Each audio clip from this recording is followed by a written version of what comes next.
feeling so depressed, I tried to hide away from violence and hate and creepy people every day. Then I discovered something that made me feel so gay. They took me in and fixed me up, and now I got to say it was A&E who done this to me. Yes, it was. Stubborn Heart, Starting Block, Arcade Fire. We used to wait. Kicking us off on Saturday morning on 6 Music, 8 minutes after 10. It's A&E. Good morning. How you doing, Edith? I'm really good. I feel really parky this morning. Do you? Yeah. I will cure that. Less terrified than I was last week. We'll slap you down. Scare me by the end of the show today. Yeah, no, you're going to be depressed. How are you? In 3 hours. I'm fine. Yeah, a little bit of a cold encroaching. You got huskiness today about you. I like Smooth. Smoky. Wonderful smooth sounds like the smooth, bald head of Jean-Luc Picard. Smooth. Yeah, but, not feeling too bad. Well, if I can get you anything at any point, I am nurse. You're the paediatrician. There we go, yeah. So I can help sort of, solve those issues with various ailments. That's Jeff in Tunbridge Wells who suggested the paediatrician. Jeff. That's good. Although I'm not sure about just paediatrician. You're an paediatrician. It makes it sound more, it's like a proper delineation. Is that the right word? Paediatrician. So last week was our first show here on 6 Music. First show of 7 that we're excited to be doing. Yeah. And we announced that we were going to send a couple of knitted effigies of ourselves to whomever we thought deserved the most. Mm-hmm. And in the end, we sent them to Chris Renton. Chris Renton. That's right. Hi, Chris. How you doing, Chris? And Chris has sent us back some photographs of his week with the Bears. They're very professional pictures. Tell us a bit about Chris Renton. Well, the reason they're very professional is that Chris is a photographer. He's a professional photographer. Yeah. He lives in Bromley with his lovely pregnant wife, Monique, and their miniature schnauzer, Mungo. He loves all sorts of music, from rock and blues to dance. I'll name you a few of those. Moby. Very good. Depeche Mode, Rage Against the Machine. Brilliant. AC/DC, Guns N' Roses. Yay. 80s Prince. Oh, just 80s Prince then. Michael Jackson, and any movie soundtracked by Hans Zimmer. Mm-hmm. And the Professionals theme tune is pretty hard to beat too. I agree. Yeah. Cover me! But what kind of things did he get up to with the bear? Well, you may well ask. You can check out exactly what he got up to by going onto the 6 Music website. Is there any... Well, you just go to the 6 Music website and type in Adam and Edith, is that right? Yeah, go on the Facebook page. So all the pictures are up there. So 6 Music Facebook site, there's 6 pictures up there. I have to say, the 4th picture, my bear, or my knitted effigy, she does look about 90 from the back, and it's quite amazing that a knitted being can age. Yeah. So wonderfully. The thing is that Helen Davis, who actually created the effigies, originally that one was supposed to be my dad, I have to admit to you. Great. Because she made little knitted versions of myself and Joe. Yeah. And there was also another one that was supposed to be my dad. So when it came to choosing something for you, Edith... I'm your dad in a wig and a Jimmy hat. Yeah, I went for the little old man. Jimmy hat? You can't say Jimmy hat. Yes, I can. I'm Scottish. If you say it, it's racist, but if I say it, it's all right. In hip-hop parlance, a Jimmy hat is a prophylactic, isn't it? Really? I think so. On De La Soul, they're always going on about Jimmy hats. Oh, there's my first lesson of the day. Come on, I know all about hip-hop. I'm like a rapper. I'm a rapping man. All right, listen, let's play some music, and I want to talk to you about what kind of week you've had. After that's what you do on radio. Just talk about your week. And if you want to take the bears out this week, by the way, our little knitted beings, then get in touch. Adam and Edith at 6music.co.uk. Yes. At bbc.co.uk. At bbc.co.uk. Yeah. That would be an email address, not a website. Right, exactly. Nice going. Hey, look, this is exciting. Anne Robinson's released a single. No. Yeah.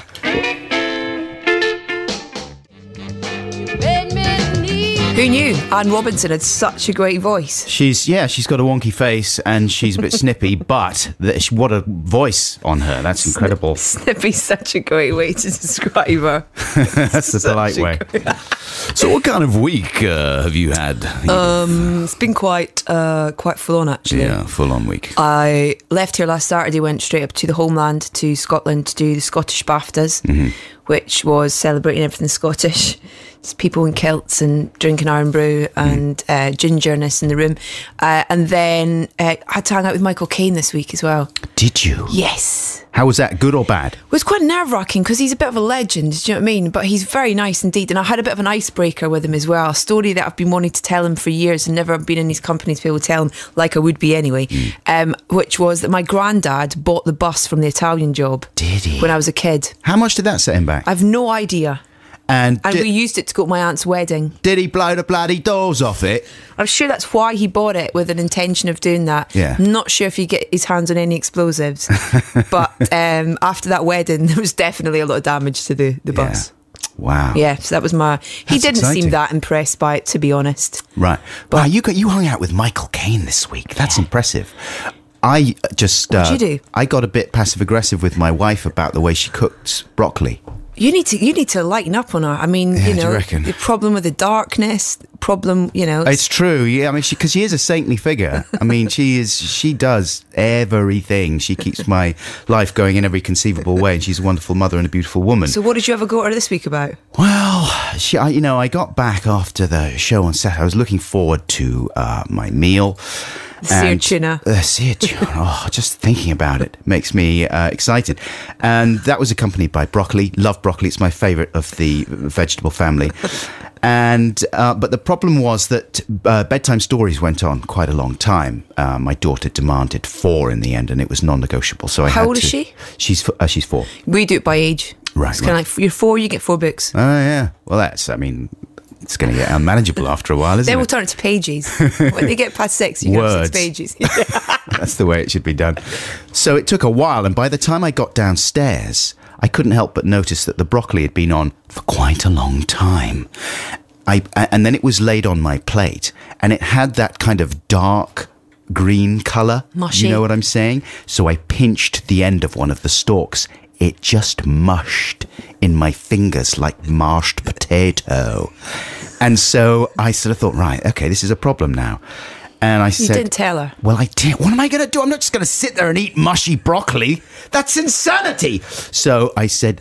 I thought, okay, I've got to handle this carefully because she's wonderful. She's been working all day. She's now made my supper for me, which is really nice. I'm excited, but the broccoli is mushy. So I said, listen... I'm going to sound like a bit of a wally, and I'm really sorry, and please don't get angry, but would it be okay if I just cooked a little bit more broccoli? I'm just going to put some other broccoli on. And she's like, why? Well, I said, well, they're just a tiny bit mushy. It's just a tiny bit mushy. I love mushy broccoli, great stuff. You can mash it, that's brilliant, have it as a paste, but that's not what I was looking forward to. I was looking forward to the crunchy goodness of the lightly steamed broccoli. Man, you should live in my other half. Really? Seriously. What, I mean, he's you can't cook broccoli either. Well, I can't. Yeah. It's like it's hovering over you on the stove going, that's it, it's done, take it off now. It's a mild obsession of mine, to the extent that I used to do a character called Famous Guy, who was like a sort of big, loud, stupid American actor. And I imagine Famous Guy having a part in a kind of Ray Charles type biopic, like Ray, you know, and going into the studio and doing a song all about cooking broccoli, which I can sing for you now. Will you? Please, yeah, okay. I've got the backing track there. It says Burnt Broccoli. Okay, here we go. Burnt broccoli. My baby failed to cook my broccoli properly. It only needs a few minutes of steam, woman. Burnt broccoli. It's not so hard to cook it right, but she did it sloppily. Look at it, the head's all mushy and stuff. If she can't cook my broccoli right, there's gonna be a fight with burnt broccoli. Green crunchy goodness is what I prefer to the squidgy burnt broccoli. Yeah. It would win an Oscar, I think. I was about to say that. That's up there with Am I a Man or a Muppet from the Muppet film, for sure.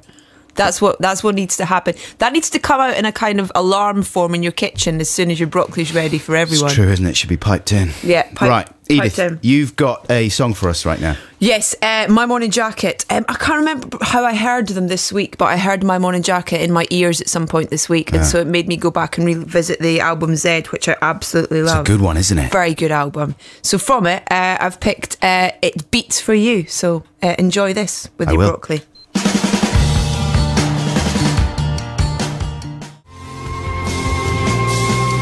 I have such admiration for people who can whistle on demand as well. It's such a precious thing to... You're not a good whistler? Not under pressure, like if I'm in a room in front of people and someone goes, whistle! Whistle now! Do it! Come on, do a proper whistle. That's not very good. I can do like a proper like... Oh, like sort of a lad sexist whistle. Yeah. Yeah. But I'll save that for the football terraces if that's all right. Yes. Thanks very much. Save it for when you're admiring some breasts. That's when that whistle... I mean, no one really uses it anymore, do they, with that? Yeah. It's a shame, isn't it? Well done on your magnificent rack. And then you do...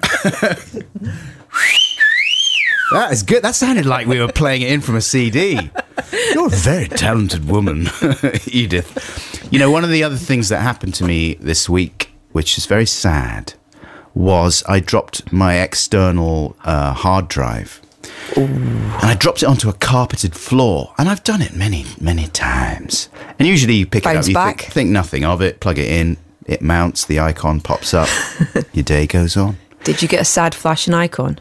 And I dropped it and I knew it sounded bad. It dropped on the corner as well, and it was the kind of thing that would probably do a bit of jostling to the internal guts of the mechanism. And I sort of thought, like I pushed any anxieties to the back of my head. I thought, that's going to be fine, it'll mount fine. And I plugged it in, and then it started winking at me.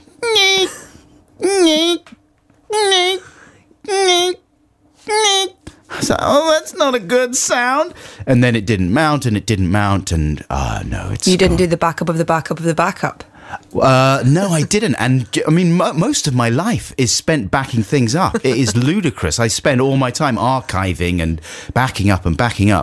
And this time, no, I hadn't backed up for a year. Not for the whole of the year, right? I mean, I've got many things... this was just my iTunes drive, I have to say, right? So all my music... Your entire history of music, a year's worth of history. A year's worth. And that's a long time, right? I mean, okay, so this is compared to... It's been an all right year. Life-threatening illness and war and famine, etc. This is not the absolute end of the world, right? You losing that library. But on the other hand, gift me a break. I mean, it's depressing stuff. A lot of work went into that. Yeah. You know, the playlists organized. Also, I'm slightly OCD, so I capitalize everything. Wow. So that took a long time.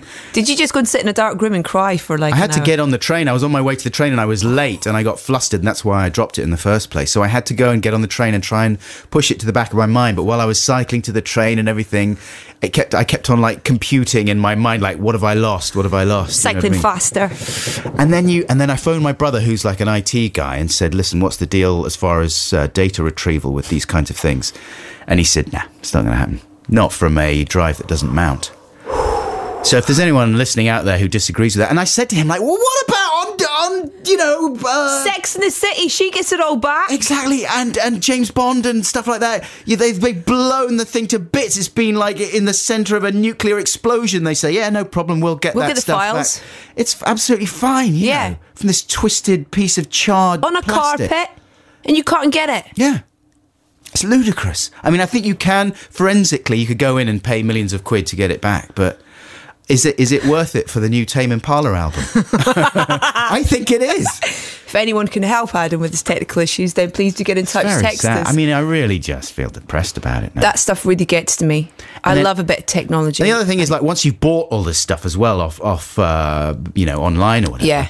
Well, what happens with that? You have to buy it again, right? There's no record of it. Oh, no, you can actually. Can you? Yeah, because you can go to your purchase things and they're all in there already. Are they? So there must be some way that you can go in and go, hey guys, I dropped my hard drive on the carpet, it's gone, can I have them back again? This is a test of the wretched cloud now, isn't it? Whether that works. 64046, if anyone can help Adam with his technical issues, please do let us know. The beach house. Delightful. That's wild. You're listening to Adam and Edith. Adam Buxton and Edith Bowman here on BBC Six Music. Thank you so much for joining us. It's just gone 10:30. It's time for the news, read by Claire Runacres. That's good, isn't it? But you're Love in trouble that. if you don't like the noise. Oh, stop scaring me. That's a bit of a deal breaker. If you're into that noise, you're sorted with that track from the Beastie Boys. Check it out. This is Adam Buxton and Edith Bowman here on BBC Six Music. Thank you so much for joining us. I got a couple of texts in from people to help you with your data recovery. Oh, yeah. We have Doug Buckles. I think bathe your hard drive in some Radox or some holy water. If that doesn't work, maybe a day trip to Euro Disney. Yeah. Leo from the IT Hard Drive Daycare Centre. Thanks very much, Leo. Hannah, on a more serious note, says, I did exactly the same thing, lost 7 years worth of graphic design work, but I got it all back through a data recovery company. It cost 700 quid. Whoa. But it was worth every penny. Was it though, Hannah? That's a good couple of pairs of shoes. 7 years worth of work. That's different, though. I mean, I can just go and, buy those albums again, I suppose, or hopefully retrieve them. Get them for Christmas. From space. I had a message here from Mike as far as the broccoli situation was concerned. He says, broccoli solution for broccoli lovers everywhere. Faced with soft broccoli, gently fry garlic, chili and anchovies together until a paste. Add soft broccoli, mix, mash. Result, amazingly delicious broccoli pesto. Yum. Especially nice with farfalle pasta. Thank you very much, Mike. Good recipe. Probably going to be using that one quite a bit at our house. Want to ask you something? Yeah, Do you cry at films? Well, I don't, but we talked about this before in private. I do when I'm on a plane, and I think that's common for a lot of people. When you're on a plane, your emotional threshold goes weird. I think because of the altitude and the booze. And it's very easy to cry at films. But yeah, no, generally not. Why not? I mean, Because I'm a man. I'm in control. No, I mean, I'm sort of weepy. It depends. If you're feeling tired and stuff, yeah, sometimes I can be quite weepy. Because I spend quite a lot of my time in dark rooms with old grumpy men watching films. Not those types of films, but things like... I was going to say, that sounds great. And this week I went to watch Double Bill at Silver Lining Playbook, the new David O. Russell film, and The Sessions. Yeah. And I was really moved by both those films and kind of had a couple of moments where I was like, dabbing my eyes and stuff, and looked around and they're like stone cold, almost dead men watching these films. And there's got to be certain films, though, that you don't have to be on a plane to cry at, that you've kind of found yourself a little tear drip. Absolutely. There's some things that are, it's like turning on a tap. It's like a weird... I'm sort of hardwired to cry. Okay. For some reason, they're connected with memories or feelings or I don't know what. There's a bit in Manhattan where he's listing all the things that make life worth living. Yeah. And, even thinking about it. Don't cry on me now. Me a little bit sad.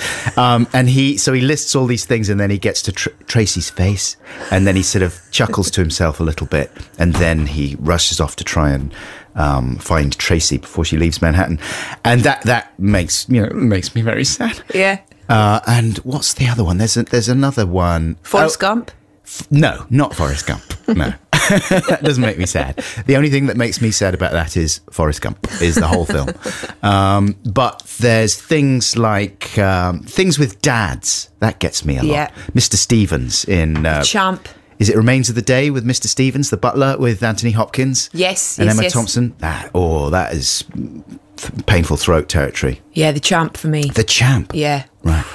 Yeah, dads... The little kid, the boxer. The dad's a boxer and the little kid. Yeah. And I mean, there's some things that go too far, like, Sophie's Choice. You can't deal with that. I mean, that's just intolerably painful. But there's some that are pleasurably painful, like Remains of the Day. I'd love to see that example of a man totally losing it to a film and the girlfriend or the wife just sat next to them, sort of stony face, going, "What?" Yeah. What? Are you a crier anyway, though? Oh, yeah, totally. Yeah. Totally. Funny, we're going to be setting up the memory bank subject today, which is losing it. And I asked him indoors, I was like, when was the last time I lost it? You can be honest, just tell me. And so sitting pondering for about 20 seconds, and I went, You never lose it. You just cry. Yeah. And then you close down. Does he get annoyed when you cry?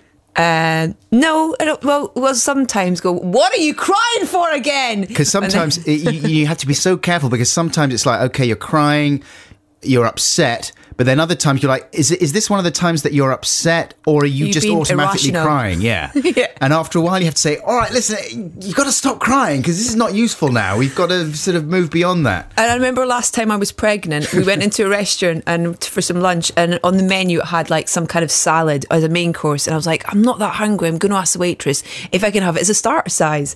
So she came across like, excuse me, is there any chance I could have the beetroot and feta salad as a starter size? I'm really pregnant, I'm not very hungry. And she went, no. And you started to and cry. I just bawled my eyes out in front of her. That is ridiculous. I mean, she would have been well within her rights to say, stop crying! It's a salad! Will you? I don't care if you're pregnant. Have something, for God's sake, pull yourself together. But then she wouldn't have got a tip. Probably. Probably. Fired. Mumford & Sons, Babo, coming up to 10 to 11 on 6 Music. Adam and Edith here with you. Thanks to Milo in Hackney, who sent us a super sad text, to be honest, with regards to emotion. I burst into tears just thinking about elderly clowns taking their makeup off.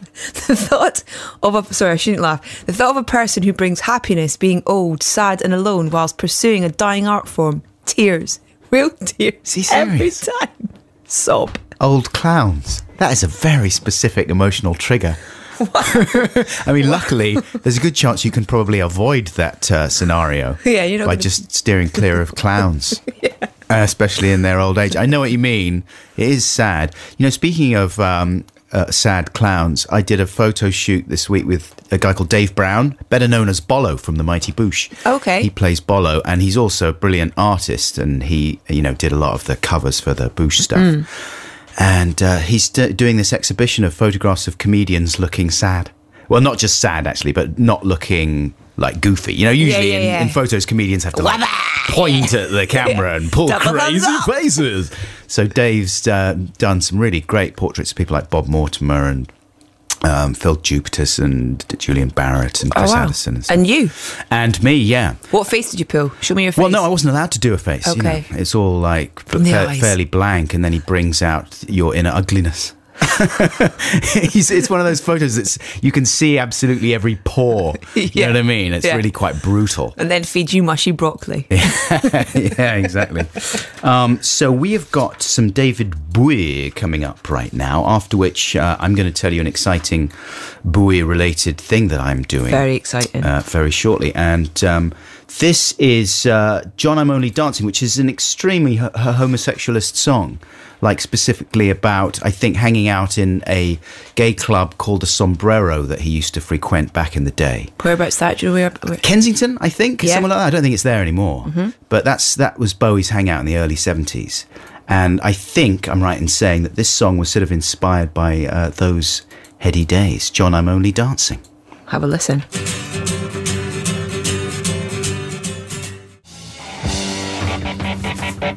David. Good effort. There's Ronno. I think that's Ronno, isn't it? Mick Wilson. John, I'm Only Dancing. Good stuff, man. John, I'm Only Dancing. So tell us your news.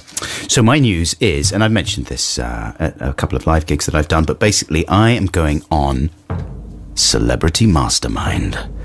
On Monday, I will go to Manchester, Salford, BBC Media Centre, the Palace of the Big British Castle.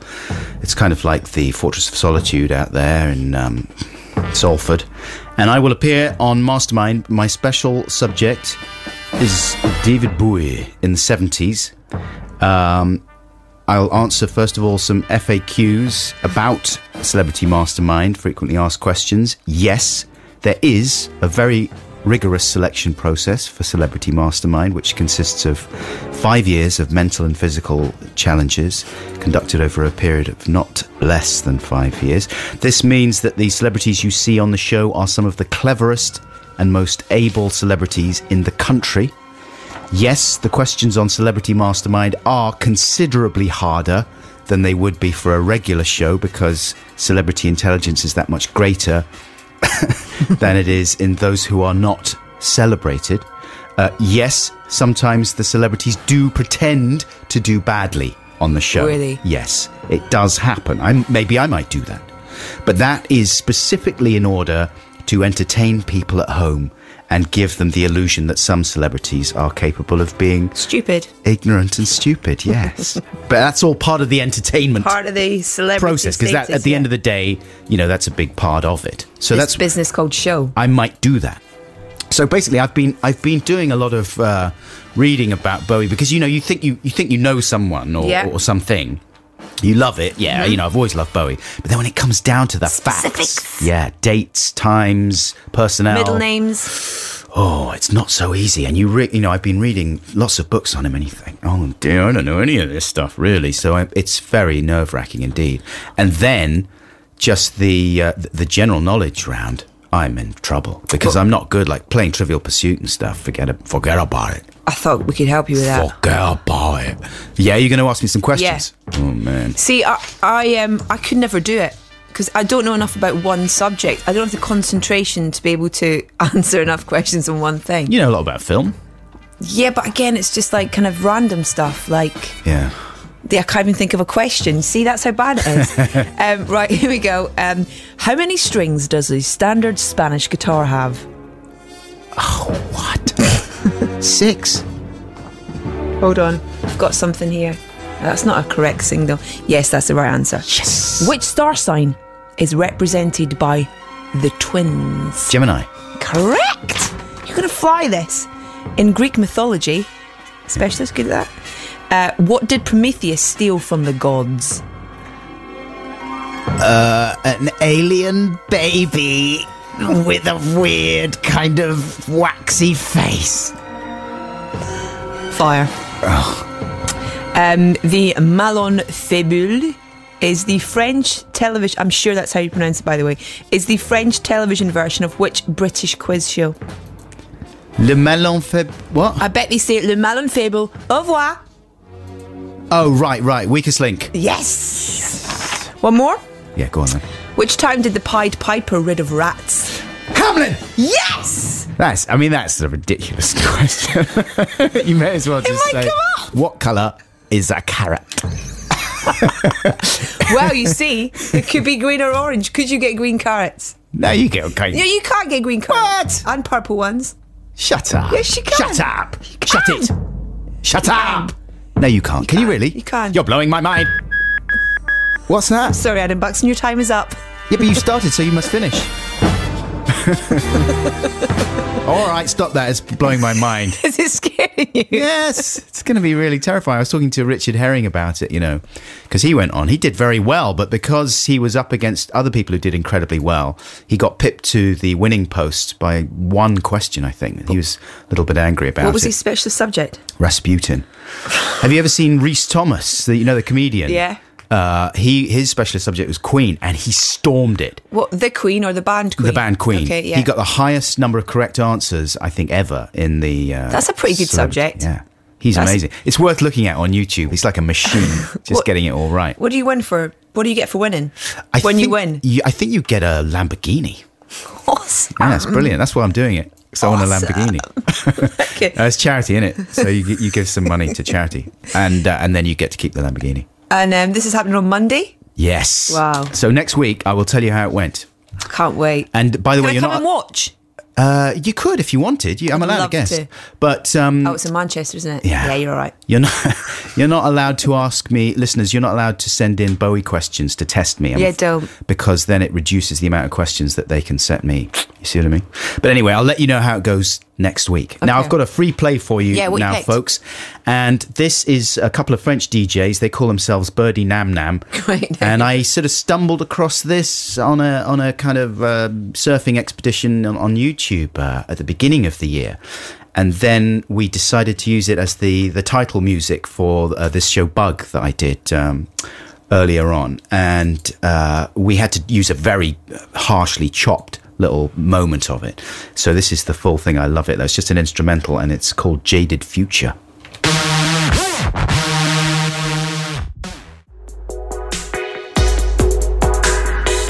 I like it. Birdie Nam Nam.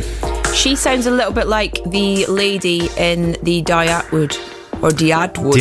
Diantwood, yeah. Yes, that's right. Yeah. That's a good impression. Yeah, what's she called, that lady? Scary? Fringe girl. It is DJ Ninja Yolandi Visser. Yolandi Visser. Yeah, they're great, aren't they? Birdie Nam Nam, and what's that a quote from? Which film does that refer to, See, Edith? no idea. It's The Party with Peter Sellers. Oh. That's a good one. That's a great film. Yeah. Yeah, see, stuff like that rubbish, like remembering lines, remembering all that kind of stuff. Can't do it. Can you not? You must have something missing in there. And you can't cook broccoli. And I can't cook broccoli. Wow. I should leave right now. I think you should. I'm going to play Haim first, if that's all right. You love them. Well, they did a session for Lauren this week. Right. And so... Did you go and watch it? I didn't. I wasn't allowed. Yeah. So... Because they were scared that you would just hassle them. It's too much for them. It's too much. You'd try and kiss them. Stroke their long, luscious locks. Sure. So I'm going to play it instead. And you can still listen to it online on the Six Music website. So this is Haim in session for Lauren earlier on this week. And this is Let Me Go.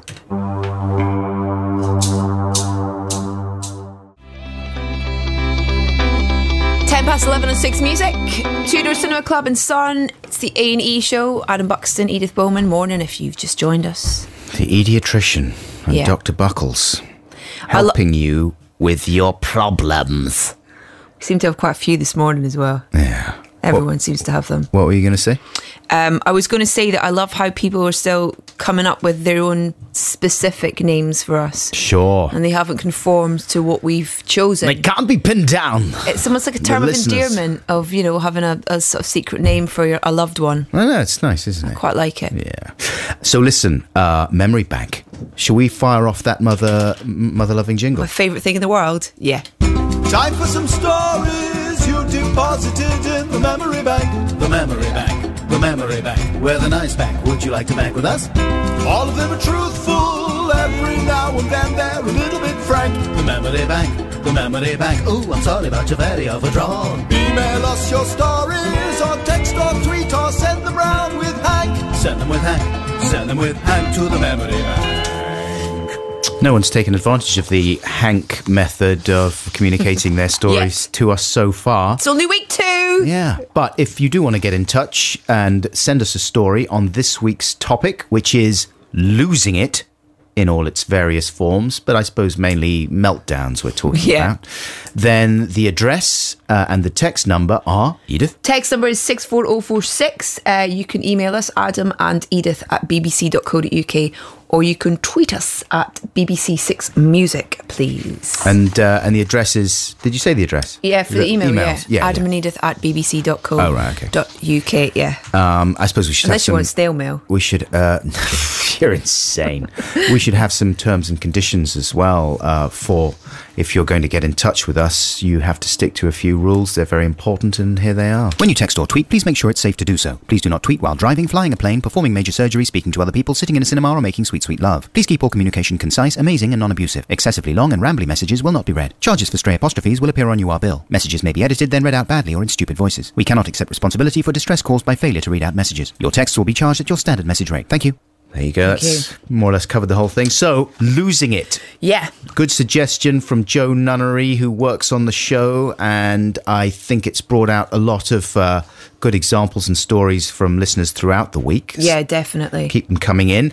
But some of my favourite moments when people have lost it are, I mean, I love to shout personally. Do you? I love shouting. Every now and again you can let off steam. I spoke to John Ronson about this for a new series that he's doing, a new series of his show, John Ronson On, which is on Radio 4. I don't think it's started yet. And I spoke about losing my temper and whether it qualified me as a psychopath or not. You like shouting at people or just shouting? No, I don't like. I mean, I like to shout, just in general. And I don't like to shout at people. I find confrontation quite stressful.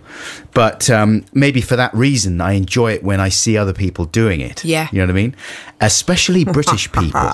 Because Americans seem to have a way of getting angry in a sort of cinematic way that doesn't leave them... You don't believe them. Jangling afterwards in a way that it does for especially a lot of the middle class Brits that I know. Well, it's because it's that kind of thing of we've got a lot more control, and to see someone lose that control, and to let themselves go and utterly lose it, it's Brilliant. One of my favourite moments, which everyone will be familiar with, is from 2008 on the set of the film Terminator Salvation, when Christian Bale, with his weird sort of, English stroke American accent, lost his temper with the DOP, the director of photography, Shane Hurlbutt, who had apparently walked across Great name. a scene, like he'd distracted him walking around the set during a scene they were doing.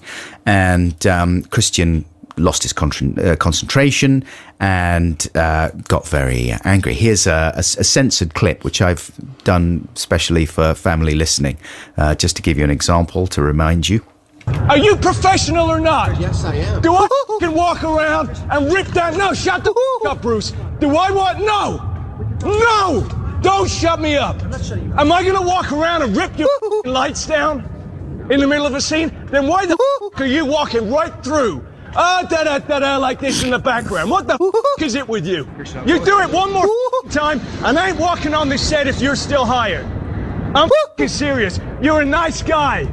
You're a nice guy, but I don't cut it when you're around like this on set. Good adjustments, okay? Good adjustments. That's McGee at the end saying, "Okay, good adjustments. Now can we carry on filming the brilliant film?" That's my favourite bit. Me too. And also, "You're a nice guy." You ever said that to someone? "You're a nice guy, but no, you're not good." That is a good song as well. It's one of my favourite songs. So that's a classic. Everyone loves that. Have you ever Christian gone that Bale. far? No. I'm way too locked down to do that. I would implode before I got to that. I mean, I've probably gone that far at home, but that's a different thing, isn't it? Yeah. Like at home, all bets are off. But when you're in front of people who you know you shouldn't lose it with, it's very upsetting when you do. Voice recognition systems. Right, yeah. I did exactly that too. And on the phone, when the person is not completely in front of you, Yeah. not physically in front of you, then then I do lose my temper. The other favourite clip I have from the world of TV and film is from the Panorama documentary, Scientology and Me. Great programme. Yeah, in which John Sweeney was pushed to the limits by the Scientology, the Church of Scientology, and particularly the representative on the programme, Tommy Davis, who had this sort of maddening coolness. Calm, yeah. That eventually made John Sweeney, the presenter, snap. This was May 2007. The programme was first aired on the BBC, and here's a reminder of that moment. Then Tommy Davis launches into me yet again for the uncritical way he believes I interviewed Sean Lonsdale back in Clearwater, and I lose it. Big time. You should have said to him, Okay. What evidence, Sean Lonsdale, do you have that people have been tortured? Oh, Tommy, you didn't do that. No, hold a second, Tommy. No, stop there, Tommy. No, I'm not stopping here. You listen to me for a second. No. You're accusing members of my religion of engaging in brainwashing. No, Tommy, you stop! Brainwashing is No, listen crime. to me! You were Brainwashing not is a there crime. at the beginning of that crime. interview! Brainwashing You were is a not crime. there! You Brainwashing did not is a hear or record Brainwashing all the is a crime. interview! Do you understand? Brainwashing is a Do you crime against understand? humanity. I apologise there, and I apologise now. It was wrong, and I'd let my team down. It wasn't wrong. You were not there. That's what I'm like when the children drop their cereal. And then interjecting as well with, "Do you understand?" You are not there. You do not. Do you understand? I love it. It's like a ghost of his reasonable self kind of peeping in and sort of interjecting. So earlier this week, I spoke to another journalist who's made a career out of not losing it, despite being confronted on a regular basis with, I would say, some of the world's Yes. most unreasonable and extreme people. I'm talking about Louis Theroux, How did he do it? How did he do it? friend of the show, and like, have you ever seen the Most Hated Family in America? Yes. The And then when he Westboro- goes back there? Right, yeah. Westboro Baptist Church, this religious group that picket the funeral. One of the things they do is picket the funerals of soldiers because they believe that because America is so tolerant of homosexuality that the soldiers deserve to die because that's the country they're fighting Yeah. for. You know what I mean? Like insane people, and yet Louis manages to remain calm. They're another good example of, like, in the Scientology doc, where they have this kind of almost kind of like blank look in their faces where nothing registers with them that he's saying. It's all so calm and their reasoning is so... That's right. It's bonkers. It's hard to know how to get through to people like that. Anyway, so here's Louis talking about how he manages that. People often say to me, I don't know how you keep your cool, because if it were me, I would be shouting at those crazy racists or bigots or whoever it happens to be. And in fact, that might be the number one question I'm asked. And it's odd because I don't feel as though I make any effort to stay calm. If anything, I have to work myself up to confront people and to raise my tone. So the challenge for me isn't staying calm. It's actually being confrontational. It's to get into a little bit of a ding-dong, which I find awkward and embarrassing. Sometimes when you're angry, I certainly get this, I get an adrenaline dump, and so I get so upset that I can't actually form proper words and sentences, and I start talking like this, and I start hyperventilating, and I get this kind of like almost like I'm going to collapse feeling. Like, that's more in a public setting where I don't get that with my wife and kids. Like, when I'm angry with them, it's a more kind of normal anger. But if I'm in a situation where I know that I'm not really supposed to be angry, or it feels like very stressful to be angry, then I start getting a kind of Parkinsonian kind of response. So the question is, what's it like? What happens when Louis does get angry? I asked him, like, what situations has he been in where he's actually lost it? And he really had to struggle to think of one. This is the best he could come up with. Road rage is obviously the classic. You don't hear as much about it. It was big in the 90s, wasn't it? Road rage. And I cycle more than I drive, so I tend not to get...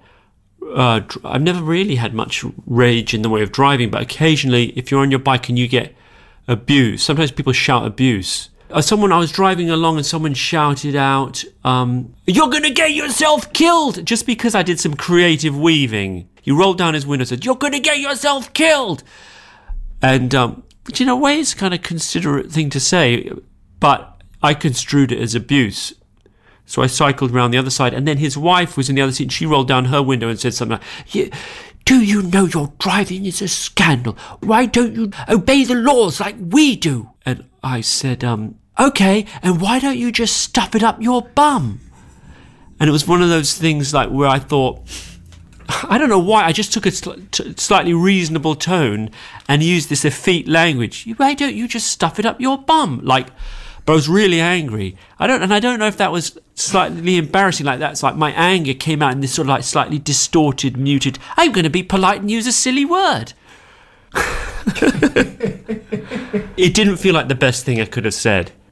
So, I want to hear, and Edith wants to hear your stories about times when you have melted down, either in a fairly muted way, like that, or spectacularly, and you can send them in to Adam and Edith at bbc.co.uk or text 64046. 64046, correct, yeah. Yeah, thanks very much. But right now, it's time for some music. Neneh Cherry, who presents Cassette Doc at midday on Sunday. This is going to be one of my favourite songs. Oh, we got a Huey trail before that. Of all time. Or am I reading the wrong thing? We're going to go Neneh. We're going to go She's Neneh. much better. Neneh Cherry, Buffalo Stance. She's going to be presenting Cassette Doc at midday tomorrow on Six Music. Morning if you've just joined us. Loads of you are sending in YouTube clips of people losing it. We don't need any more. We've got the best YouTube clips, we think, already in terms of showcasing some of the best people losing it. So we want your stories of you guys and you losing it. So send them in 64046 or drop us an email, Adam and Edith at BBC. It is fun watching those clips, though. Yeah. Do you ever watch epic fail compilations? No. People do these things. It's just like accidents, really. Hopefully non-threatening. Sometimes people put some really horrible ones up and you just think, oh no, I don't think anyone was okay after that one. But the best ones are just sort of small skateboard accidents and things like that. It always involves ooh. And you can just, I can watch hours of them. People like doing free running and stuff and jumping off buildings onto roofs and just going straight through the roof. Rope swings over rivers, all that kind of stuff. It's great. I love watching people fall over. Epic fail. Joseph Peter Magic Johnson, actually. Is he Johnson or Johnston? Johnston, sorry, you're right. Peter Magic Johnston is an expert whistler. Oh, mate, because we were talking about this earlier on. You were saying that you're good at the sexist whistle, not so good at the tuneful one. Yeah. However, Peter Magic Johnston. Check this bad boy And this is him out. in action. He's just sent us this, has he? For us, Right. especially. My name is Peter Magic Johnston, and I'm an expert whistler. And I'm going to give you a little blast of War of the Worlds. What? That sounds like he's got a little instrument thing, like a little clay whistle or something.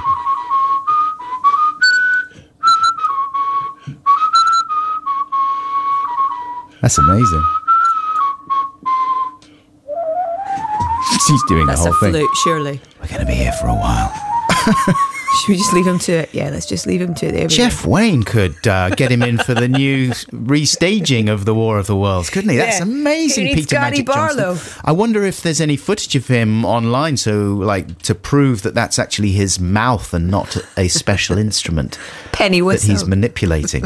I believe you though, because you know. What is this show about if not safeguarding trust? And Peter Magic Johnston, you would be not safeguarding trust if you deceived us about that, and I don't believe you would do that. We will find you. And we will find the We will truth. find you and hurt you and smash your whistle. Should we do some stories now about should- Well, we're coming up to news yeah. time, Let's do it and afterwards. news always takes precedence over stories of people having enjoyable meltdowns. We'll be reading some of those stories out later on in the show. And have you got any stories of times that you've melted down that you're going to tell us? Have you? I have a few, yeah, and I should tell you about them after we play. I can't imagine you melting down. Really? Edith. You're so- Oh, I melt so well. Do you? I'll tell you about Well, we it. know that you're a crier. You're like emotionally unbalanced. But There's certain things that really push the buttons. are there? Yeah, I'll tell you after a bit of Tom Adele. This guy's brilliant. He's like 18 years old. British singer-songwriter. This is called Another Love. Brilliant. Tom Adele was Sean's record of the week last week. Another Love. Very nice. Very talented young man. Right, we're late. I'm sorry, it's my fault. I was talking like right up to the exact second. I was thinking, I'm like a genius professional radio guy. And then you just played another record.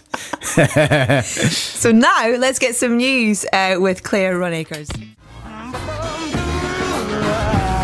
Stephen Wonder with You Haven't Done Nothing. This is Adam and Edith here, the A&E show. Although someone emailed us earlier, Andrew, to say, I'm not so sure that I like the name A&E. Doesn't do it for me as the name of the show, he says. I suggest Buckles and Bows. There's a hint of the haberdasher about it. I would say more than a hint. Yeah. You know, I would say that's mainly haberdashery. Is hey, welcome to See the the Haberdashery Show. So this today we're talking about buttons, which we were last week and the week before that. Next week we may be strolling into laces, Needlecraft the following week. needlecraft, and patches. We'll be dealing with patches. So send in your stories about patches to the following address. Anyway, listen, I'm not poo-pooing that, Andrew. I wasn't pouring a scorn bucket over it, just saying. We don't like it. It's not going to happen. What we are doing, though, is reading out stories about times that you've lost it for Memory Bank. Time for some stories you deposited in the memory bank. The memory bank. The memory bank. We're the nice bank. Would you like to bank with us? Indeed. Thank you very much indeed for getting in touch with us throughout the week and today on this subject. You have one to kick us off there with Edith? John from Twickenham, who's abbreviated both our names to refer to us as Buxbow. Buxbow? Buxbow. Buxbow. Buxbow. Yeah, it's acceptable. I once had a meltdown whilst auditioning for Central School of Speech and Drama. Good one. While doing a speech from the Duchess of Malfi, whilst in front of the panel of fellow auditioners, I fluffed my lines and instantly shrieked a series of F-bombs while flailing my arms like the robot in Lost in Space. My voice cracked hideously, so it sounded like I was going through a furious puberty. I hoped my intensity would prove my passion for theatre, and they'd put me through. Did they? Nope. No. It didn't work. No, you have to earn the right to go Christian Bale. Yeah. You know, he's done a lot of films and things, so generally it's not so good to start with that. Here's a message from Simon. This is a story. He says, in January, we moved to a new flat on the top of a 3-story block down the road from its garage. What? Down the road from a garage, maybe, I don't know. We were told it was unfurnished. It wasn't. So we could have our stuff. I'm not doing a good job of reading out your message, Simon. I apologise. And I actually did read it several times before, but unfortunately, I've forgotten how to use that part of my brain. Anyway, so he's saying, I wrapped everything up in plastic bags, carried it out of the flat, down the stairs. He's taking the furniture out of the flat. There we go, right? yeah. The old furniture out. And I down the road and put it into the garage. It took about 10 trips. My wife is highly security conscious and wouldn't have been happy about me leaving the front door and the garage doors open throughout the process. But I did it anyway because she was just sitting around sorting out money or something while I was sweating like a mountain river. That's a good expression. However, on one of the return trips, I found she'd closed the door. Ridiculous! Fortunately, I'd taken my new set of keys with me and tried to open the door. But in addition to their previous crimes, the estate agents had given me the wrong keys and they didn't work. Idiots! So I knocked loudly on the door. No answer. I rang my wife's mobile. It was engaged. I knocked on the door more loudly. Still no answer. For the first time, I noticed a doorbell on our new house. I didn't know we had a bell, but it was pleasing to discover it. I rang it. Loud and long. No answer. I was very angry. You could say I lost it. I started banging on the door, ringing the bell and shouting, "Where are you?" and other such appropriate phrases. Finally, my wife approached the door and from the other side said, "Who is it?" Stupid woman. "It's me!" I bellowed, indignant and enraged. "Who's me?" came the reply. At that point, I realised it wasn't our flat. It was the one a few floors below ours, and I was shouting at a little old lady. I ran upstairs and hid. Yours with Lost It Love, Simon. Thanks very much, Simon. Yeah, that's a bad one. I like that one. I got one from James. Can I do this one from James? Please. He went on a Spanish trip to Toledo with a new school when he was 14. We had a free afternoon, and so a few of us went into the town and found a square to muck around in. Trying to impress my new classmates, I got excited and pushed Dave, a boy in my class, backwards into a fountain. Nice. He was soaked through, as was the Sony Walkman he had in his pocket. Oh, mate. The laughter stopped immediately. I'd misjudged the push and looked like an idiot, so I went over to apologise, only for him to calmly get out of the fountain, grab my brand new Vans skate shoes I had left by the side and throw them, Not the Vans! the Vans, into the fountain. I went completely berserk. I screamed at him, "What the hell do you think you're doing? They're suede!" I threw my backpack to the ground and went into the fountain to retrieve my shoes, angrily kicking water out with every step. Then, without looking back, I stormed off and walked half an hour back to the host family I was staying with, only to find that they were out. My keys were in the backpack I'd left at the square. Too embarrassed to go back, faced my friends, I spent the rest of the afternoon on my own, sulking on the doorstep, every now and again, thinking of the words, "They're suede!" Yeah. Makes me completely ashamed. Sure. That's not a manly confrontation, is it? You've wet my Walkman. Well, now you've ruined my suede Vans. You pushed me in the fountain and wet my Walkman, and now the wetness of the Walkman is stopping the Walkman working. Yes, but you've ruined my suede Vans. How could you? They're brand new suede Vans. But my Walkman's wet. Wet, I tell you. Wet, wet, wet Walkman. I've shaken and shaken, but still it's wet. And I was playing wet, wet, wet, and it's ruined the wet, wet, wet, the wetness of the Walkman. Come on, guys. More manly. Here's a more manly story. This is something that I'd forgotten happened, and it brought it all back to me. Dear Dr. Buckles and Radiologist. Yeah, I didn't get that It's one. supposed to sound like radiologist. Radiologist. That's rubbish. Well, that's a bit harsh. Around the age of 12 or 13, my friends and I went through a phase of granddadding each other whenever we could. Granddadding is where you knee someone in the thigh hard enough to give them a dead leg and render them temporarily immobile. The key to a good granddad is to shout, "Grandad!" just before you do it, to alert them to their impending pain. And then thereafter you hobble like a granddad. One lunchtime, my friend Johnny got me really good. Tears collected in the corners of my little eyes. The granddadding phase had been running for a few months at this point, so I guess my reaction was down to a mixture of anger, extreme pain, and boredom. I punched Johnny full whack in the face. Immediately regretful, I apologised profusely, claiming I didn't know why I had done what I did. But it was too late. I was alienated by my pals for the rest of lunch break. The whole of lunch break he was alienated. Johnny and I are still officially friends, but I think our relationship changed that day. I haven't seen him in 2 years. Whoa. That's all. Love you, bye. Chris Teasdale in London. Thanks very much, Chris. Not least for reminding me of granddadding. Do girls granddad each other? No. People used to granddad me all It was the quickness of saying granddad and just running. Yeah. Granddad! Ow! We'll have some more stories from you later on in the show, so stay tuned and keep them coming in. But right now, we've got some mystery jets for you. Here they are. Very much loving Mystery Jets and Saviour from their album Radlands. You sound like a group of 70s Radlands. Pornographers in that, don't they? It's all very groovy. Radlands. I like it a lot. Can we have the other short version of the jingle there you for can. Memory Bank, please, Edith? If you play the same version that you played last time, I'm going to really lose it. Okay. Go on. Time for some stories you deposited in the memory bank. The memory bank. The memory bank. Ooh, I'm sorry about your very overdrawn. Yeah, perfect. Yes! So what kind of things make you lose it then? There is one thing that always makes me lose my rag, and people like my other half or my friends will try and hold me back from losing it because they'll know if they see it happening, they'll know is people talking at gigs really loudly, especially if it's a little gig and it's intimate and it's quiet, and you just get someone who's, it's like, go to the bar and talk or just leave. You know, already I could feel my...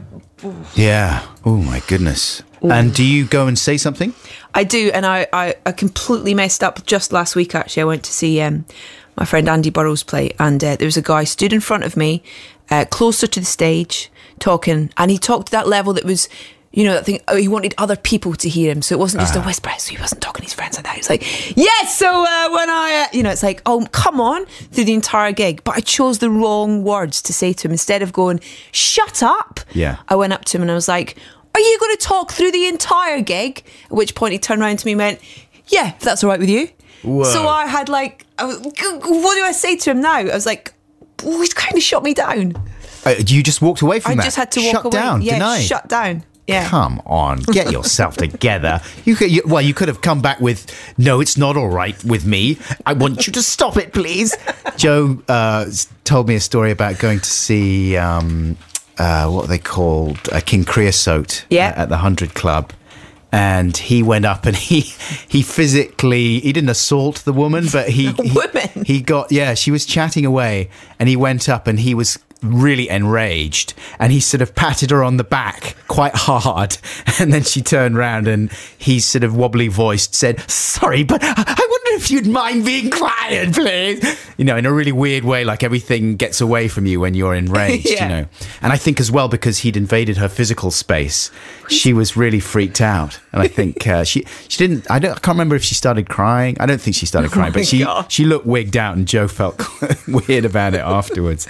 It was enjoyable. What about you? I mentioned before that being on the phone, like sometimes the feeling of powerlessness you get on the phone when you're either being held in a queue or your call is important to us. We shall answer it as quickly as possible. Yeah. I've been on the phone for 4 hours. Right. Not that important. Listening to Vivaldi or whatever. Yeah. If you're lucky. And then you get on and you speak to someone who doesn't really, is clearly not able to help you. You know, either they are thousands of miles away in a call center and they are just going through the predetermined patter and dealing with your call in a very robotic way, which is maddening, or they're just being obstructive or asking you questions you don't know the answer to, which makes me very angry. Like, I don't know if you have this with your bank, but the bank that I bank with, is they're very up on their fraud protection, right? So if you make any unusual purchases, the card just gets blocked by the fraud team.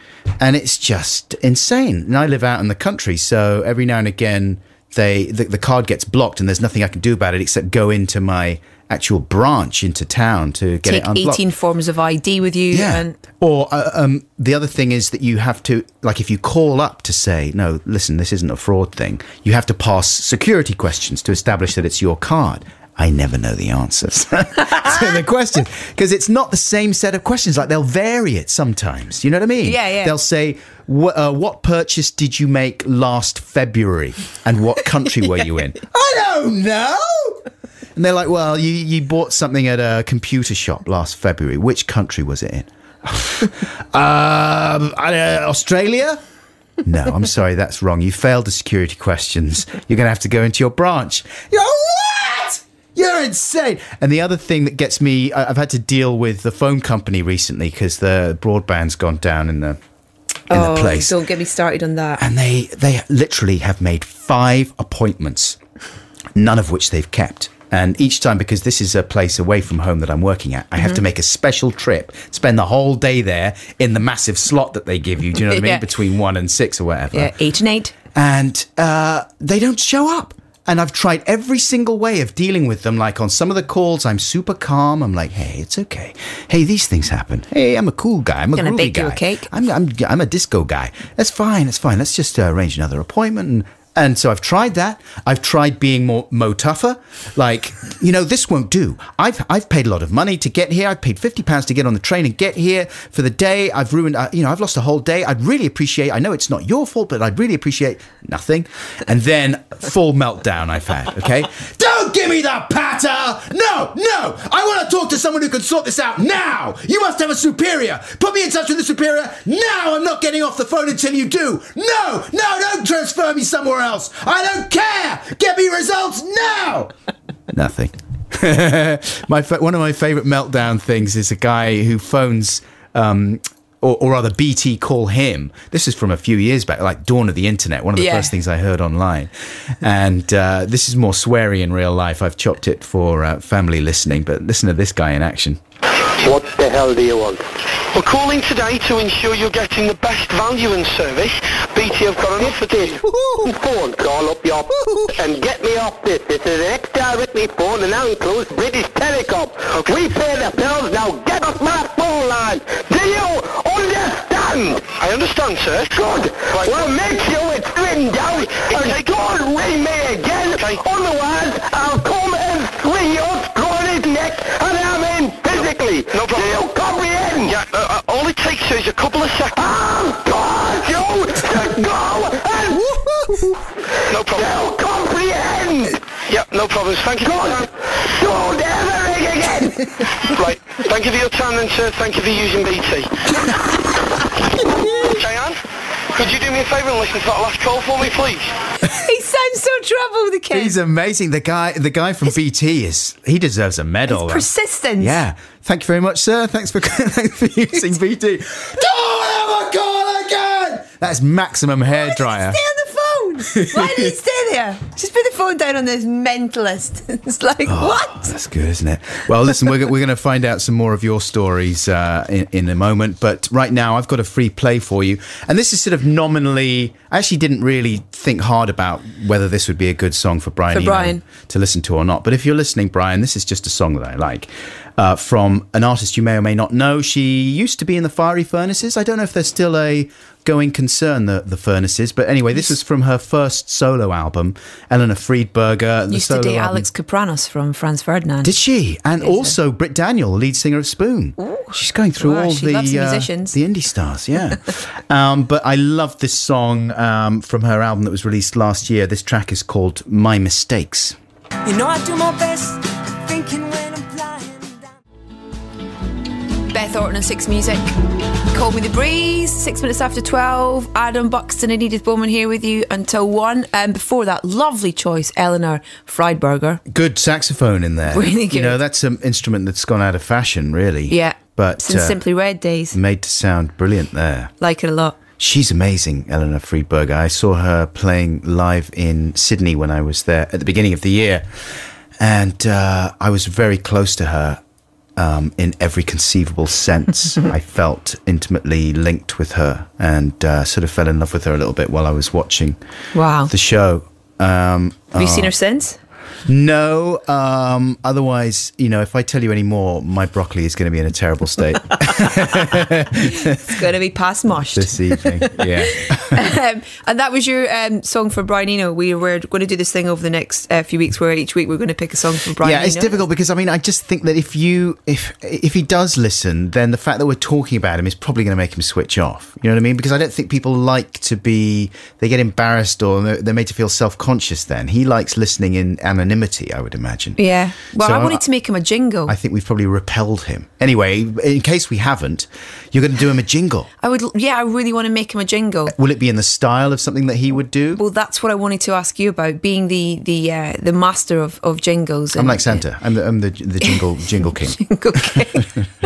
It's like a Gypsy Kings tribute band by the Jingle Kings. Yeah. I want some advice, some tips on how I go about creating a jingle for Brian. Right. And, I mean, you might not want to give your secrets away. You get a computer program that comes preloaded with loops and jingles, and then you sing over the top.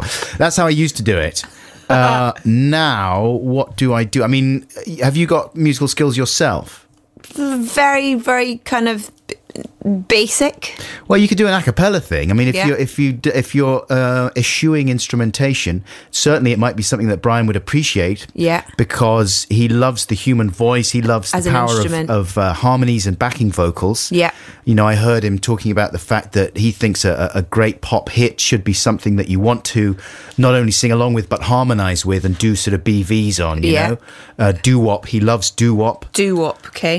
Maybe I'll do it in the style of doo-wop then. Yeah, that's not a bad idea. Doo-wop style. Now, speaking of styles, you threw it on me last week about Song Wars. I didn't throw it on you. We talked about it before, hadn't we? No. I'd mentioned... No, because I wouldn't have done that otherwise. No. No, but I did say to you, like, in theory, would you be up for doing a Song Wars maybe? Like, off air, I said that to you, didn't I? I think that's what you said on air.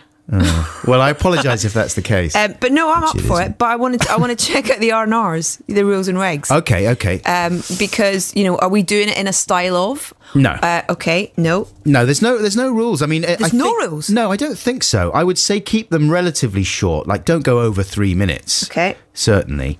The shorter, the better. Like, when we started doing them, me and Joe, it was really... They were barely more than jingles anyway. They were like 30 seconds sometimes. So you can be very short if you want to. And, I live in sin with a musician. Yeah, why you're going to go to hell. So, can I use and abuse that situation? Yeah, I would say you can. Like in the olden days with Joe, I think once or twice I tried to exploit some musician connections that I had. Yeah. And when Joe found out, he got very passive-aggressive about it. Okay. And his breathing went funny. As Louis was like Louis talking about earlier on, yeah. He was like, no, that's not cool. That's not cool, man. Because he and I were pretty super competitive about it. Okay. So he didn't think that was on to enlist help. I must say, I always felt as if anything is fair game. If you can employ the London Symphony Orchestra for a day, then go for it. Great. You know what I mean? Great. I booked that time in with David Arnold at Air Studios. So that's perfect. Yeah. No, I'm excited to hear what you come up with. I mean, I'm not going to pussyfoot because that's revolting. Okay. So if you come up with something that's not that good, then I will. You'll be honest. I will dump a big bucket of scorn on it. Okay, great. Brilliant. A last question. Yeah. Why did you choose hotel as a subject? Have you had a good experience, recently sexy experience, or just... I don't know, because I feel that it's an evocative kind of a situation that a lot of people can relate to, and I just always wanted to do a song about a hotel. And actually, I also had an idea for a song about a hotel as well. Okay. So I thought, I'll make this work for me. See, that's quite honest of me, wasn't it? Yeah, it's very good. Because, obviously, Hotel Yoba, Hotel California. Right, yeah. So it's a proud tradition. Yeah. So will you bring in this jingle next week? Jingle next week. And when's our Song Wars? Well, when we get it together. But a couple of weeks? A couple of weeks, great. Yeah. Perfect, yeah. I shall do my best. Yeah. And look forward to your scorn. Get ready for a bucket of scorn.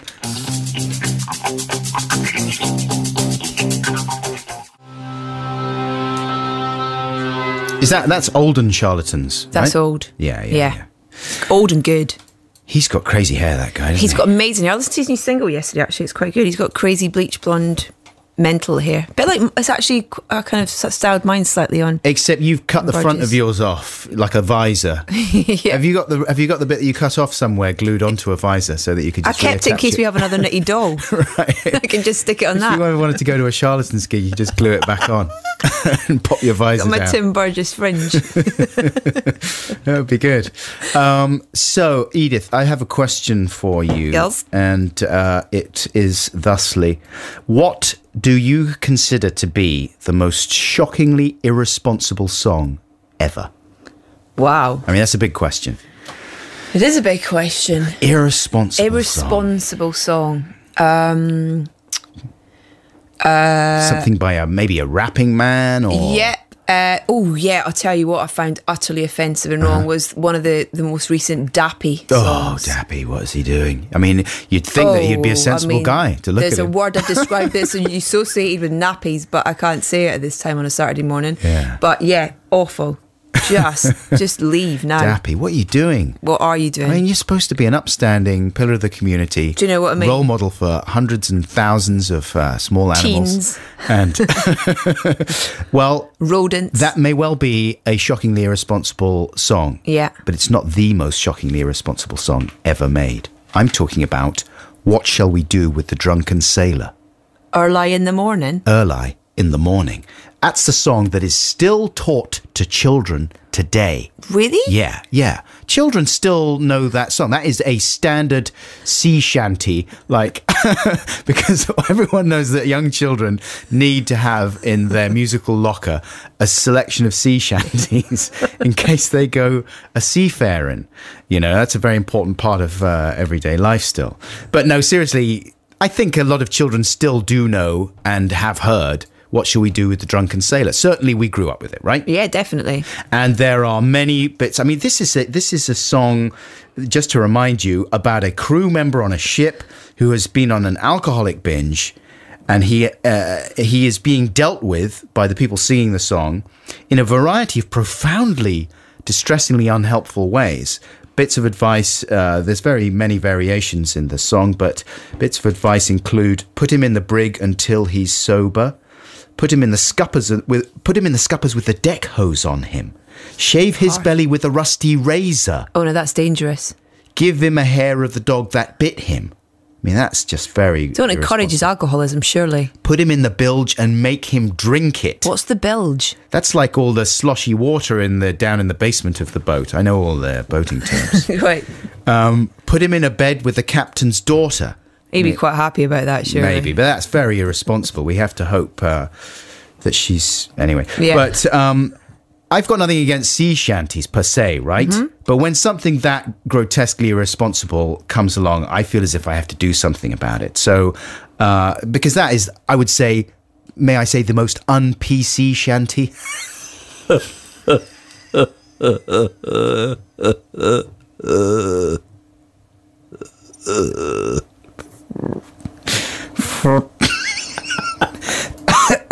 Ever created. Oh, sorry about that. My creepy laugh. So I thought I thought it was time that I brought that particular shanty up to date. And here's what I've come up with. What shall we do with the drunken sailor? What shall we do with the drunken sailor? What shall we do with the drunken sailor? Early in the morning. Tell him that he's earned himself and his family. Tell him that he's earned himself and his family. Tell him that he's earned himself and his family. And it's breaking their hearts. It's so unprofessional. It's so unprofessional. It's so unprofessional. Letting down your workmates. He's exceeded his allotted units. He's exceeded his allotted units. He's exceeded his allotted units. Putting him at risk of a serious case of liver damage. Serious case of liver damage. Serious case of liver damage. Possibly cirrhosis. Fetch him to Baraka and call the counsellor to talk about his problems. Call the counsellor to talk about his problems. Call the counsellor to talk about his problems. It might be cathartic. Here's a link for a helpful website. Here's a link for a helpful website. Here's a link for a helpful site with numbers for support groups. This we shall do for the drunken sailor. This we shall do for the drunken sailor. This we shall do for the drunken sailor, cause we care about him.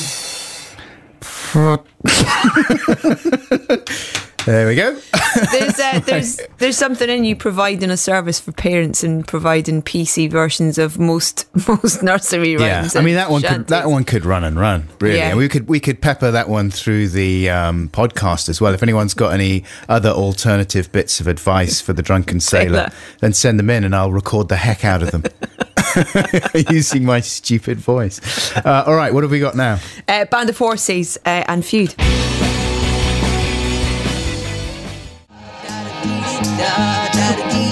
Wear a tall hat, like a druid in the old days. Wear a tall hat and a tattooed gown. Wear it! What kind of advice is that? Confusing. Wear a tall hat, like a druid in the old days. What about a modern... No! Like a druid in the old days. Not a tall hat like a modern druid. What do you think I am? And a tattooed... And where's your tattooed gown? Wear it! J Marsh Music. Hi, J Marsh Music. Hi, says the Buxton foul language censorship method should be employed immediately and unilaterally across all BBC broadcasts. That's true. I'm happy for that to be my role from now on. Just the censor guy, censor monkey. Censor monkey's good.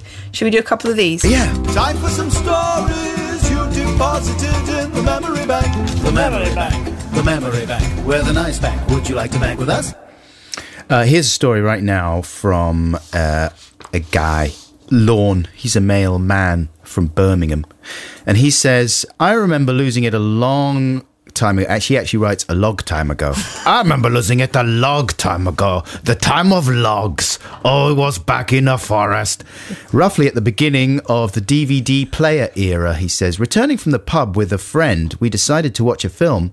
My DVD player had been playing up a bit, jumping, skipping, so it was having a great time. But they weren't, just not reading the discs altogether. Tonight was no different. After trying to play a film several times and just getting an error message, I calmly unplugged the DVD player, took it downstairs, went to the back garden, where I proceeded to smash it to pieces with a pickaxe. What's he doing with a pickaxe? That is not standard back garden equipment, is it? Bearing in mind it was about 1 a.m, I woke the neighbours and I realised I'd gone a little too far. Worst of all, I smashed the film I was going to watch, which was still in the player. The film was Love, Honour and Obey. Don't worry about it. Just as well. You did the right thing. That was Lorne in Birmingham. What's he doing with a pickaxe? What's he doing being named after a Scottish sausage too as well? Lorne? Lorne sausage, yeah. It's a square sausage. Nice. Yeah. Claire in Birmingham. My partner lost his temper and let loose a string of obscenities at a lady who almost reversed into me in a car park when I was pregnant. Another lady getting out of her car then asked him to watch his language, which just caused him to get louder and angrier. I had to drag him into the supermarket. I lost him in the veg section and found him staring aimlessly into the cheesies to calm himself down. You know, when people say calm down to me, that makes me go absolutely, angrier. Completely mental. I wouldn't have chosen the cheese section though to calm me down. No. I'd gone straight for the freezer section and just stuck my head in the freezer. Yes, the chill cabinet. Yeah. That's where everyone goes to chill, of course. But no, not cheese. That would drive me absolutely bananas. Your favourite thing in the world. Yeah, I don't like it. You know, the thing that really gets me is when people shake their head at you. You know, do you ever get that? When people do that? Yeah. I just get if I see that, if I do some move that someone considers not on my bike or whatever, and I get the head shake, I dismount. And I go over and go, yeah, what? Why was the head shaking? What was that? Because it seems to sort of imply this superiority, like, I know how to do things. You are an idiot. You are an absolute idiot. Like the other day, there's a lot of delays on the trains because of the weather and stuff at the moment, especially on the East Anglian line, which is not that smooth at the best of times. Oh, there's a dig. So we're at Liverpool Street the other day, and there was a load of cancellations, and there was a guy doing a very public head shake, you know? Like at the entire station. Exactly. He was like, you know... Like he really wanted people to clock him doing the head shake. Like, oh, look at that guy over there. He's disgusted with the service. He knows if he was running it, things would be great. Or let's all do a head shake and the trains will arrive. Yeah, exactly. Oh, I don't know, head shaking. I'm not up for it. I mean, I guess I've done it in my time. I've done it deliberately to wind people up. I know that. You know, because it's a road thing, especially, isn't it? When you're in the car. Yeah, I did it at the Mr. Shouty at the gig, actually. I sort of stood and just tried to stare him out, so that thinking that my stare and my shaking head would make him stop talking. Yeah, the head shake. Yeah. Tom York, I bet he does a good head shake. He does a great head shake. You know what I mean? You're listening to Adam Buxton and Edith Bowman. It's just gone 12:30, and it's time for the news now, read by Catherine Cracknell. Basement Jokes and Six Music, coming up to 20 to 1. Adam and Edith here with you. That's a good example, actually, of a wailing lady in a powerful vocal voice. Yeah. Just wanted to. I've got a couple of suggestions. I wanted to kind of, get a feel for the number one. Right, because I said last week, I very boldly. I mean, last week, we were making all kinds of bold promises, weren't we? Yeah, for sure. Steaming in with a few surprise requests for Edith to do songs which she hadn't been warned about. And I also said, I'm going to do a song. I'm going to do like a Gangnam Style song, yeah? And, I mean, there's a lot of parodies, but this wouldn't specifically be a parody. I would genuinely want to do something that might have a chance of having some popular success. Yeah. You know what I mean? Because I would very much like a Lamborghini, as I mentioned earlier on. Like a Vespa. Yeah. I mean, if I don't get the Lamborghini from Mastermind, then I'm going to get it from the number one hit.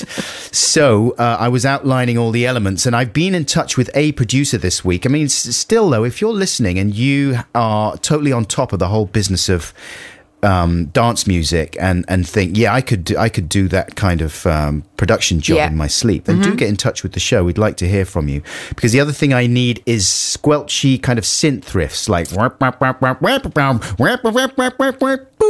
that kind of thing. So this guy that I was talking to earlier in the week said that he might be able to come up with a few of those. But if anyone else listening has got any good little riffs, good squelching, like clean synth riffs or any funny noise riffs, hooks, then send them in. And so what kind of things were you thinking of, Edith? Well, from when I came to see your bug last time I was a while back, you played a great video from Dee Antwood, which weirdly we were talking about earlier. So that. She's kind of a bit scary. Ninja. Yeah. But I quite like her. With the helium voice. Yeah. Yeah, it's good, isn't it? But that's quite good. Then also you have people like Sia, who's a very good singer, but you put her together with Guetta. Means nothing. And Bulletproof, nothing to lose. It's the kind of random lyrics as well that they sing. And what's your sort of vocal range then? Well, these days with this whole vocoder, would you be processing it? Because we could process your vocals, I guess, and stuff. But it'd be nice to keep them fairly genuine, organic. Yeah, exactly. I mean, can you do a little wail for us right now? What, whale noise? No, like a bit of singing. I mean, whale noise would be great, but let's do that after. When we're alone. And I'll do my porpoise. I'll do some for you for next week. Come on. I'll do some for you for next week. She's gone all red.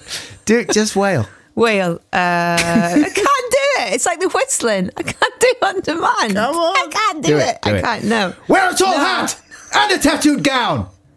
Wear a tall hat and wail. I'm going to play Joy Formidable instead.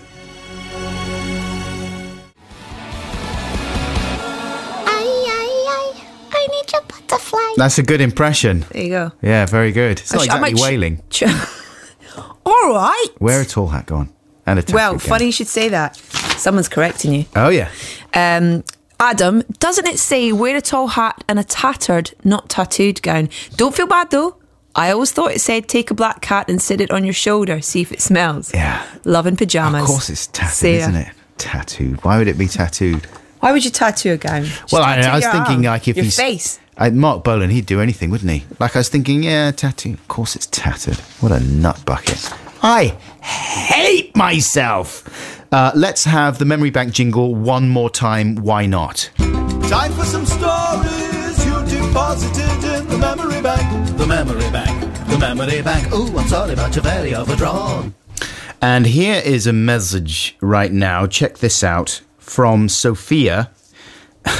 And I sort of hesitated to read this one out because, I mean, it's, she would be well advised to listen to my Drunken Sailor PC shanty early on. She says, I would usually regard myself as a sane individual, but I seemed to have a slight meltdown last year as I reached a new level of mentile behaviour. I was slightly too intoxicated in a regular club I used to visit in Newcastle, where I would like to add treble vodkas are as cheap as a packet of jelly tots. Finally, the bouncers decided I'd had enough and it was time to go home. In my drunken state, I argued that they couldn't throw me out of my club as they asked me to leave. It's my club! Before being carried down the stairs, kicking and flailing by 3 bouncers. My next move was to run home and get into a freezing cold bath and have a tantrum for half an hour. If this wasn't dignity destroying enough, I ventured into the kitchen to find some plates, only to throw them repeatedly at the opposite wall. My friends refer to it as when I went Greek. Safe to say, I woke up in the morning with the sour taste of regret in my mouth and the promise never to drink treble vodkas in Newcastle ever again. I've managed to keep this a secret from most of my friends in sheer embarrassment. Not quite sure why I think this is appropriate for broadcast on your show, which all my friends I know will be listening to, but there you go. Very glad to have you back. Excited for Edith to join the team. Love, Sophia. Thanks very much, Sophia. So that's a nice little sane sign-off there and very generous. But otherwise, you sound like you've got loads of problems. What's the cold bath thing about?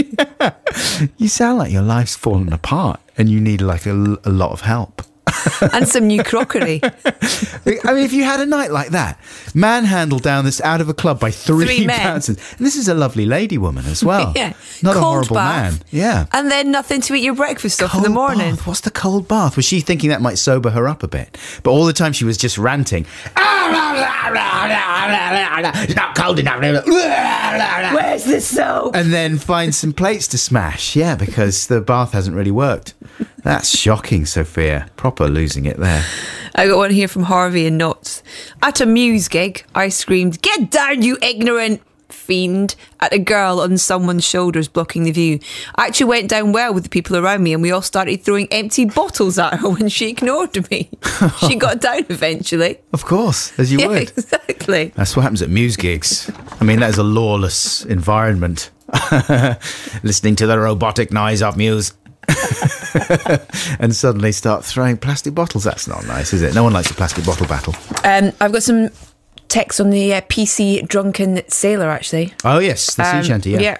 Claude and Brum says, "Morning, Adam and Idiotrician. Yeah. Love the shanty. Being a sailor who has had to look after many a drunken pal, never yourself, I find this version most helpful, almost public information. Exactly. Have a great day." Yeah. Reasonably nice work, Drunken Sailor stuff. Give him toast and Marmite to replace vital B vitamins and prevent brain damage. That doesn't scan though, does it? Can I just have a quick look at that?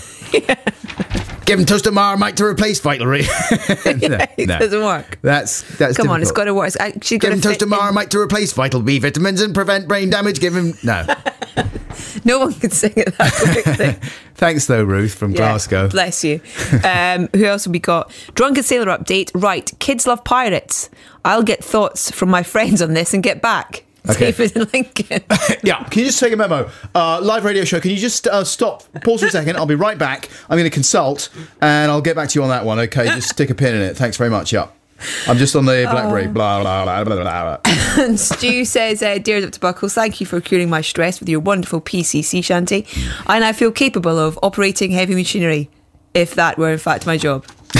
Yes, very good. Thank you so much for all your messages throughout the show. And don't forget that you can text us, or actually, no, not text, but email during the week. Yeah, anything you want, really. Yeah. Not hold back on the abuse. That would be great. If you could do that. Try and make them constructive and relatively concise, because sometimes it's wonderful that you want to share at length with us, but sometimes it becomes difficult to actually read the volume that you type of the words. If you want to be a writer, start writing a novel. I like the personalised introductions as well. That was, I mean, whoa, Edith, come on. I was trying to be nice about it, but you just dialed it right up to 10 there. I mean, flipping heck, Tuck, it's only show 2. I like, you know what I mean? Well, just say the address before we get into real trouble with the Adam and Edith at police. bbc.co.uk. Here's Hot Chip. Yeah, it's going to be Newsnight all over again otherwise.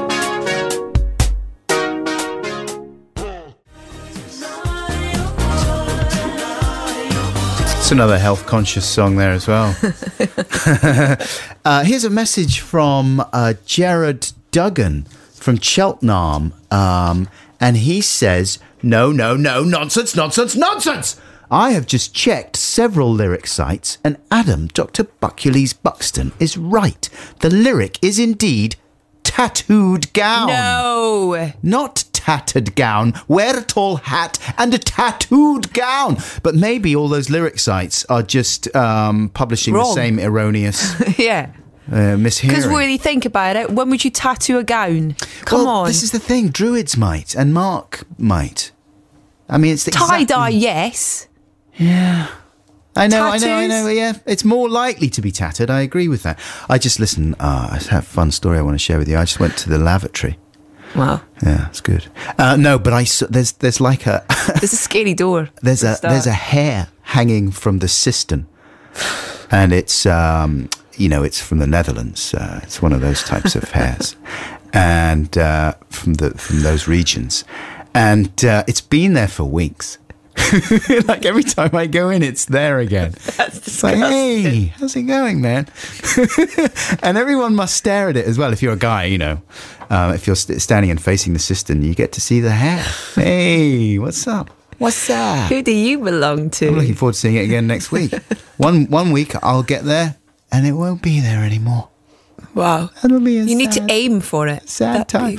No, because it's hanging from the cistern. It's like a high up cistern. Sorry, okay. I didn't explain. Yeah, okay. So if I aimed for it, I would be ruining the wall, which is not what you do at the castle or anywhere else. Our bears are off on a trip this week, which is great. We found someone to take the bears this week. Good one. Where are they going? Well, they're off with Sandy, who's a flight dispatcher from Birmingham Airport. Spend some time in sunny Elmdon Park, some hunting on the nature reserve, nice. Looking out for badgers, and then they're off to Tenerife for the day. For the day. Shut up. A day. No. Yeah. No. A day. No. A day. No. Postcard, please. Postcard. Tenerife? Yeah. So how does she get to go to Tenerife? It's a he. Sandy, well, he's a flight dispatcher from Birmingham Airport, Sandy, so he goes on as a suitcase. Sandy's a lady's name, you know that, right? Can I just point out? That's why I got confused. My dad's called Sandy. Is he? Yeah. Tell him it's a lady's name. Sandy Gore. If you're listening as well, I don't know if you know, but that's a lady's name. You got a lady's name. So it's just confusing. I'm saying that's fine. If you want a lady's name, Marion Gum, that was John Wayne's real name, fine. But it is going to be confusing for people. Just you. It's a tattooed guy. Just you. Right, Liz is up next. Yes. And who's she got on the show? Paul Tompkinson. Stephen Tompkinson. Not Paul Tompkinson is coming in. No, Stephen Tompkinson and Mr. DCI Banks. But it's not in connection with that. I think he's in a production of Spamalot. So he's chatting to Liz about that. We will be with you once again at the same time, 10 till 1 next Saturday. There's a podcast of this show which will be available later tonight, thanks to the editing skills of our lovely producer, Dina. Thank you so much to the team, Philippa and Ben and Joe, who have worked on the show today. Thank you so much for listening. Take care. Yeah, and feel free to get in touch as well, as we said, about, whatever it is apart from abuse.